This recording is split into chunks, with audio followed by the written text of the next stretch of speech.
Solomon രാജാവ് പറഞ്ഞു, ജ്ഞാനം ദൈവം കൊടുത്ത വിസ്ഡം, ഏറ്റവും കൂടുതൽ മനുഷ്യന് ദൈവം വിസ്ഡം കൊടുത്ത ഒരു മനുഷ്യനാണ് സോളമൻ രാജാവ്. വിവേകം കൊടുത്ത ആ സോളമൻ രാജാവ് പറഞ്ഞു, ജ്ഞാനം സമ്പാദിക്കുകയാണ് ഏറ്റവും പ്രധാനം. വിവേകം സമ്പാദിക്കുകയാണ് എന്ന് പറഞ്ഞാൽ എങ്ങനെ ജീവിക്കണം, എന്തിനായി ജീവിക്കണം, ജീവിതത്തിൻ്റെ ലക്ഷ്യം എന്തെന്ന് മനസ്സിലാക്കി ആ ലക്ഷ്യത്തിന് വേണ്ടി ജീവിക്കുന്ന മനുഷ്യൻ, അതാണ് ഏറ്റവും ഏതൊരു മനുഷ്യനും പ്രധാനമാണ്. ജീവിക്കുന്ന ദിവസങ്ങൾ സ്വസ്ഥതയോടും സമാധാനത്തോടും ജീവിക്കുവാനും, എന്നാൽ നിത്യമായ ജീവിതത്തിൻ്റെ ലക്ഷ്യപ്രാപ്തിക്കായിട്ട് സമ്പാദ്യങ്ങൾ, സ്വർഗത്തിലേക്കുള്ള സമ്പാദ്യങ്ങൾ ഒരുക്കുകയും നന്മ വിതച്ചുകൊണ്ടും ദൈവിക സമാധാനം അനുഭവിച്ചുകൊണ്ടും ദൈവം തരുന്ന ദിവസങ്ങൾ ജീവിക്കുവാനായിട്ടുള്ള ഒരു സുബോധവും തിരിച്ചറിവും ഏതൊരു മനുഷ്യനാണോ ദൈവത്തിൽ നിന്ന് പ്രാപിക്കുന്നത്, അതിനെയാണ് വിവേകമെന്ന് പറയുന്നത്. എന്നാൽ ഭൂമിയിൽ ബഹുഭൂരിപക്ഷവും മനുഷ്യരും ഈ ദൈവിക വിവേകമില്ലാതെ എന്തിനോ വേണ്ടി ഓടി അലിഞ്ഞ് ജീവിതത്തെ നഷ്ടമാക്കുകയാണ്, ജന്മം പാഴാക്കുകയാണ്. അത് അവർ തിരിച്ചറിയുന്ന അവരുടെ ജീവൻ വിട്ട് ആത്മാവ് അടുത്ത മണ്ഡലത്തിലേക്ക് കടക്കുമ്പോഴാണ് എൻ്റെ ജീവിതം ഞാൻ പാഴാക്കി, എത്രയോ ഏറ്റവും വിലയേറിയ എൻ്റെ ജീവിതം ഞാൻ നഷ്ടപ്പെടുത്തി, നിത്യമായ എൻ്റെ ജീവിതത്തിന് വേണ്ടി ഞാൻ മുതൽ കൂട്ടിയില്ല, നിത്യമായ എൻ്റെ ജീവിതത്തിൽ സ്വർഗീയ സൗഭാഗ്യം അനുഭവിക്കാമായിരുന്ന അവസ്ഥയിൽ നിന്ന് ഞാൻ നരകയാതനയിലേക്കാണ് പോകുന്നതെന്ന് പലരും തിരിച്ചറിയുന്നത്. ജീവിച്ചിരുന്നപ്പോൾ തന്നെ സ്നേഹിക്കേണ്ടത് സ്നേഹിക്കാതെയും രമ്യതപ്പെടേണ്ടത് രമ്യതപ്പെടാതെയും സമാധാനത്തോടെ ജീവിക്കേണ്ടത് ചെയ്യാതെയും ചെയ്യേണ്ട പ്രവർത്തികൾ ചെയ്യാതെയും ദൈവ ഇഷ്ടം തിരിച്ചറിയാത്തതാണ് ഏറ്റവും അടിസ്ഥാനപരമായ പ്രശ്നം. കാരണം ആ തിരിച്ചറിവുണ്ടായാൽ അവൻ എന്താണ് വിലയുള്ളതെന്നും എന്താണ് പ്രധാനമെന്നും എന്തിനു വേണ്ടിയാണ് ജീവിക്കേണ്ടതെന്നും ദൈവിക സമാധാനം പാലിക്കുകയാണ് ഏറ്റവും പ്രധാനമെന്നും നിത്യതകളിലാക്കാക്കിയാണ് ജീവിക്കേണ്ടതെന്നും ഒക്കെയുള്ള തിരിച്ചറിവ് പരിശുദ്ധാത്മാവ് ഒരു മനുഷ്യൻ്റെ ഉള്ളിൽ കൊടുക്കുന്നത്. ആ പരിശുദ്ധാത്മാവ് ദൈവം, അതുകൊണ്ട് ബൈബിളിൽ പറയുന്നു, fear of the Lord is the beginning of wisdom. സ്വർഗത്തെയും ഭൂമിയെയും ഉണ്ടാക്കിയ ദൈവത്തെ ഭയപ്പെടുന്നതാണ്, ദൈവത്തിൻ്റെ ഇഷ്ടം അന്വേഷിക്കുന്നതാണ് വിവേകത്തിൻ്റെ ആരംഭം. എന്നാൽ മൂഢന്മാർ ദൈവമില്ല എന്ന് പറയുന്നു. വ്യാജ ദൈവങ്ങളുമല്ല, സത്യദൈവം, ഏകസത്യദൈവം, പ്രപഞ്ചത്തെയും നമ്മെ സൃഷ്ടിച്ച ജീവനുള്ള ദൈവം, ആ ദൈവത്തിൽ നിന്ന് ദൈവമേ എന്നെ എന്തിനായി സൃഷ്ടിച്ചു, ആ ഉദ്ദേശം എന്നിൽ നിറവേറണമേ എന്ന്, അങ്ങേക്ക് എനിക്ക് ഓരോ ദിവസവും ജീവിക്കാൻ വേണ്ട തിരിച്ചറിവും വിവേകവും എനിക്ക് തരണമേ, അങ്ങയുടെ സമാധാനം എനിക്ക് തരണമേ എന്ന് പ്രാർത്ഥിച്ചാൽ ദൈവം നമുക്ക് പരിശുദ്ധാത്മാവ്, വിശുദ്ധത്തിൻ്റെ ആത്മാവാണ്, ആ വിവേകം നൽകും. വിശ്വാസത്തിൽ ക്രിസ്തീയ വിശ്വാസിയാണെന്ന് പറയുന്ന അനേക ആൾക്കാർക്കും ഈ വിവേകം ഇല്ലാത്തതുകൊണ്ട് അവർ ജീവിതം അരക്ഷിത അവസ്ഥയിൽ ജീവിച്ചു കഴിയുകയാണ്. ഈ ഒരു പാട്ട് ശ്രദ്ധിക്കുക. ജീവിതനാൾ എണ്ണിടാൻ പഠിപ്പിക്കാം, ഓരോന്നും അന്ത്യം എന്നേ നീനയ്ക്കാം, ഈ ദിനം പോകും മുൻപോ നിൻ ജ്ഞാനത്താ, ഓരോ ക്ഷണം നന്നായി ജീവിക്കാൻ, അന്യാർത്തന്നാവശ്യത്തിൽ സഹായിക്കാം,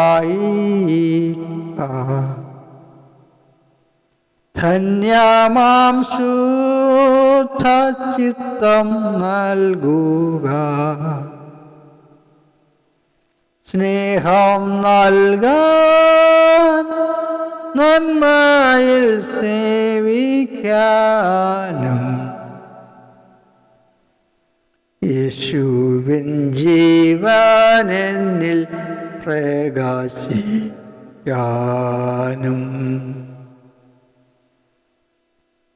ഈ ഭൂവിൽ നിൻ ജനത്തെ സേവിച്ചിടാം. നീ തന്നീ നാളിനായി നാഥാസ്തോത്രം.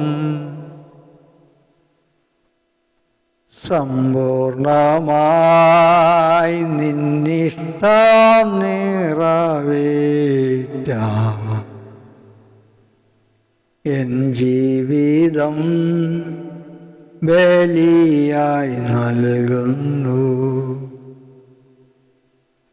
ജീവാശ്വാസമുള്ളപ്പോൾ വിവേകത്തിൽ പ്രാർത്ഥിച്ചുണർന്നു നന്മ ചെയ്യും ഞാൻ. ഇല്ലേതും ചിന്ത സ്വന്തമാനം നേടാൻ വെല്ലും ഞാൻ പാപമൃത്യു ഈ മാർഗം തന്നിൽ. ഇല്ലറിവീനി എത്ര നാൾ ശേഷിപ്പൂ നിൻ വചനം പാലിച്ചു ജീവിക്കാൻ.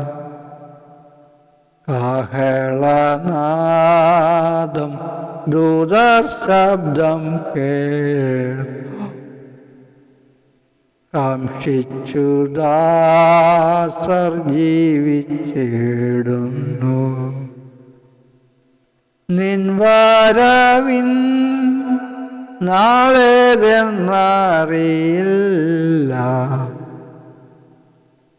എന്നാലാടോത്തോയെന്നു നിശ്ചയം.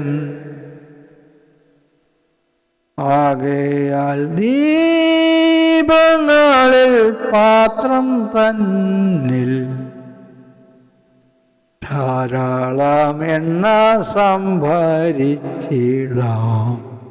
ഇപ്പോൾ. അതുകൊണ്ട് ഇന്നെങ്കിലും എൻ്റെ ജീവിതത്തെക്കുറിച്ചുള്ള ദൈവ ഉദ്ദേശം എനിക്ക് മനസ്സിലാക്കി തരണമേ. ആ ലക്ഷ്യത്തിന് വേണ്ടി ജീവിക്കുവാൻ എന്നെ സഹായിക്കണമെന്ന് പ്രാർത്ഥിക്കുക. ഈ ലോകത്തിലെ കുമിളയായ മനുഷ്യരുടെ മോഹത്തിന് വേണ്ടി ജീവിക്കുക. നിങ്ങളുടെ ജീവിതം നിത്യമായി നഷ്ടപ്പെടുത്താൻ ഇടയാകാതിരിക്കട്ടെ. ദൈവത്തിൻ്റെ മഹത്വത്തിന്, ദൈവത്തിൻ്റെ മാനം ബഹുമാനം നേടുവാനായി, ദൈവത്തിൻ്റെ അംഗീകാരം നേടുവാനായി ജീവിക്കുക.